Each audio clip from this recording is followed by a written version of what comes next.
नमस्कार, मैं हूं श्रीराम शिंदे और आप देख रहे हैं विश्व शांति दर्शन। आइए देखते हैं कुछ अच्छी और सकारात्मक खबरें एक ऐसे YouTube चैनल में जिसका इजाज विश्वधर्मी प्रोफेसर डॉक्टर विश्वनाथ कराड जी ने किया है। शुरू करते हैं आज की सुर्खियों से। कोहरे से मिलता है पेयजल, खास होटल मधुमक्खियों का, सभी वाहन सौर ऊर्जा पर, छोटा स्मार्ट सौर स्टोव, सोल एक पर जूते अनेक। मोरक्को में लगी इन विशाल जालियों की मदद से पहाड़ों में उठते कोहरे से पीने योग्य पानी निकाला जाता है। कैसे, आइए देखते हैं। ये विशाल जालियां कोहरे को पकड़कर उसे स्वच्छ पेयजल में बदल देती हैं। मोरक्को के पर्वतीय क्षेत्रों में स्थापित ये दुनिया की सबसे बड़ी कार्यशील कोहरा संग्रह इकाई है। ये विशेष त्रिमितीय मेश नेट एक स्टील फ्रेम के भीतर लंबवत रूप में निलंबित हैं। इस नेट को रबर विस्तारकों की एक श्रृंखला द्वारा आयोजित किया जाता है जो इसे इसके आधार पर लगे जल कुंभों से जोड़ते हैं। हवा स्वाभाविक रूप से कोहरे को जाल की तरफ भेजती है और पानी की बूंदों को इस जाल में फंसा देती है। ये बूंदें जाल के नीचे रखे गए संग्राहकों में टपकती हैं। इस पानी को शुद्ध करके कुएं के पानी में मिलाया जाता है जिससे यह मानव उपयोग के लिए खनिजों से भरपूर हो जाता है। पाइप के माध्यम से इस पानी को गांव में लोगों तक पहुंचाया जाता है। यह संरचना पहले से ही माउंट बुटमेस गुइडा के लोगों को पानी उपलब्ध कराने में मदद कर रही है, जो मोरक्को के सबसे शुष्क क्षेत्रों में से एक है। इन उन्नत जालियों के साथ उच्च कोहरे वाले क्षेत्रों में पानी की कमी से निपटने का एक स्थायी तरीका उभर आया है। मधुमक्खियों के लिए बने हैं ये खास होटल, पर प्रायोजन इनकी रक्षा का है। इस ग्रह पर मधुमक्खियां हमारे जीवन के लिए महत्वपूर्ण हैं, लेकिन उनकी आबादी घट रही है। दुनिया के कुछ होटलों सहित इन उड़ने वाले कीड़ों को बचाने के लिए हर कोई एक भूमिका निभा रहा है।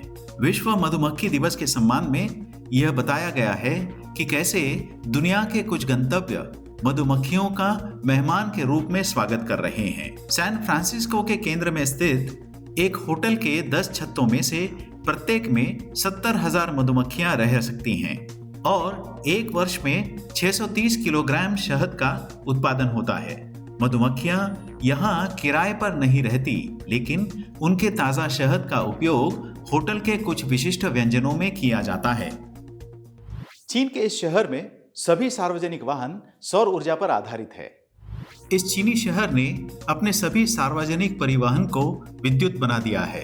शेंजन ने अपनी 16,000 बसों के साथ शुरुआत की और पूरी तरह से विद्युत बेड़े वाला दुनिया का पहला शहर बन गया।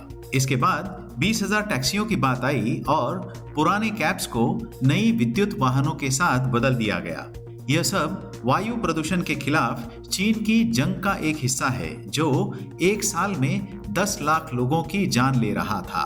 अब शेंजन के निवास स्थान 15 वर्षों के बाद सबसे स्वच्छ हवा में सांस ले रहे हैं।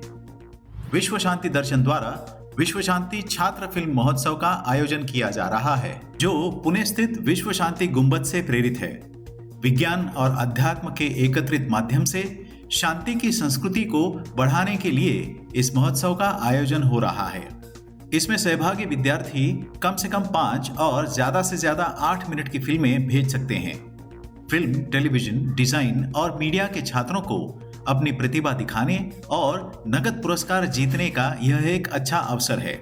इस महोत्सव के लिए कोई प्रवेश शुल्क नहीं है। इस शॉर्ट फिल्म फेस्टिवल में भाग लेने के लिए न्यूनतम आयु 15 वर्ष और अधिकतम आयु 25 वर्ष की होनी आवश्यक है। प्रविष्टियां प्राप्त करने की अंतिम तिथि 31 दिसंबर 2022 है। इस महोत्सव की अधिक जानकारी के लिए देखिए विश्व शांति दर्शन YouTube चैनल।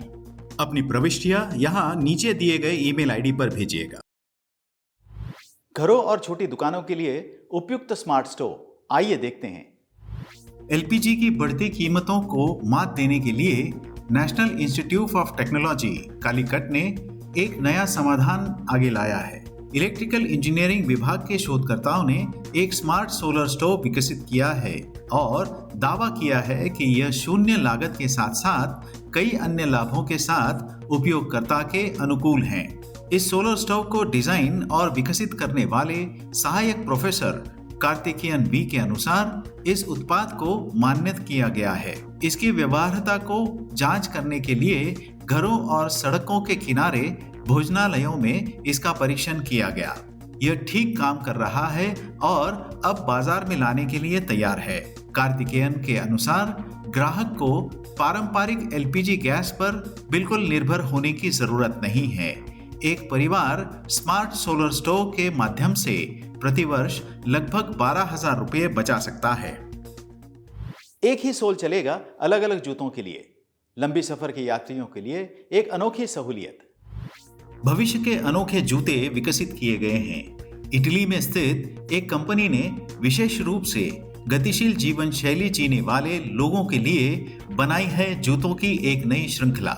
यह अगले स्तर का जूता पर्यावरण के अनुकूल है, जो पहनने वालों को अपनी पसंद का जूता बनाने की अनुमति देता है। 61 रंग संयोजन प्रदान करने वाले 16 तरह के जूते डिजाइन किए गए हैं ताकि हर दिन के लिए एक नया जूता पहना जा सके। इसमें एक ही सोल या तलवा कम से कम 3 शैलियों के जूतों के साथ पहना जा सकता है ताकि इतने सारे जूते लेकर सफर करना न पड़े। जब तलवे घिस जाते हैं तो उन्हें रिसाइकल किया जा सकता है। जूतों की प्रत्येक जोड़ी को इन तलवों के आकार के अनुसार बनाया जाता है, जिसमें अलग अलग रंग, डिजाइन और नक्काशियां शामिल हैं। ये अनूठा जूता किसी व्यावसायिक यात्रा पर कई प्रकार के और शैलियों के जूते पहनने की आजादी देता है। यात्रा के बैग में इसके लिए बहुत कम जगह की आवश्यकता होती है। यह पुराना भारतीय शहर रोम, बगदाद और इस्तांबुल से भी बड़ा था। कौन सा था यह शहर? आइए जानते हैं जाते जाते। 1556 तक हम्पी दुनिया का सबसे बड़ा शहर था। रोम, बगदाद और इस्तांबुल से भी बड़ा। कर्नाटक में तुंगभद्रा नदी के किनारे पर हम्पी के खंडहर है, जहां कभी विजयनगर साम्राज्य की राजधानी थी। 1336 से 1556 में इसके पतन तक, जब इसे उत्तर से मुस्लिम आक्रमणकारियों द्वारा उद्ध्वस्त कर दिया गया था, यह दक्षिणी भारत में विजयनगर साम्राज्य की हिंदू राजधानी थी। पुरातत्वविदों का अनुमान है कि उस समय इस शहर में लगभग 2.5 लाख लोग रहते थे।